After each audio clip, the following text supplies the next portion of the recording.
Est-ce que tu as quelque chose pour la ménopause, plus particulièrement les bouffées de chaleur? Comme tu le sais ou si tu ne le sais pas, moi c'est Romain, je suis commerçant, je vends des plantes à infuser, du thé, des tisanes, des rooibos et du maté, on en a plus de 160 en stock. La ménopause c'est quelque chose qui arrive à toutes les femmes arrivées à un certain âge et effectivement certaines plantes pourront t'aider à réguler ces problèmes d'hormones. Premièrement, tu peux regarder la sauge. C'est une plante connue et reconnue pour réguler les hormones. Elle aide donc à réduire les bouffées de chaleur. La sauge a aussi des effets calmants, c'est donc un petit moment de détente assuré. Ensuite, je peux te parler de l'Achillée millefeuille. C'est un nom qui fait un petit peu poétique et c'est une plante idéale pour calmer le corps et l'esprit. Elle aussi, bien évidemment, tu peux la boire en infusion mais combinée aussi avec d'autres plantes. Je vais aussi te parler d'une des plantes les plus connues et les plus calmantes, la verveine. Elle est apaisante.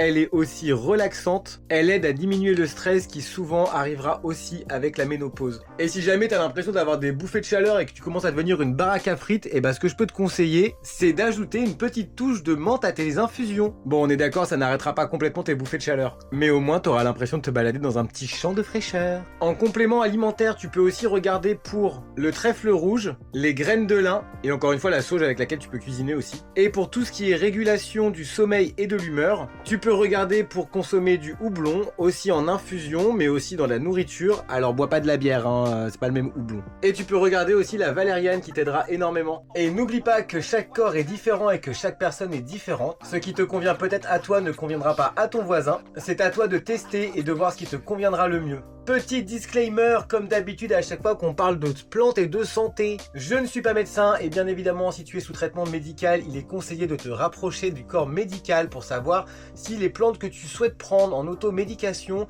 vont avec ton traitement ou non. Tu peux demander aussi à la pharmacie, je te conseille de pas vraiment trop rechercher sur internet parce qu'on dit pas mal de bullshit, mais voilà, le plus important c'est de faire attention à l'interférence entre les médicaments que tu risques de prendre et les plantes. Donc voilà, j'espère que j'ai répondu à ta question, que ça en aidera plusieurs d'entre vous. Je vous fais des gros bisous et je vous dis à bientôt, tchuss!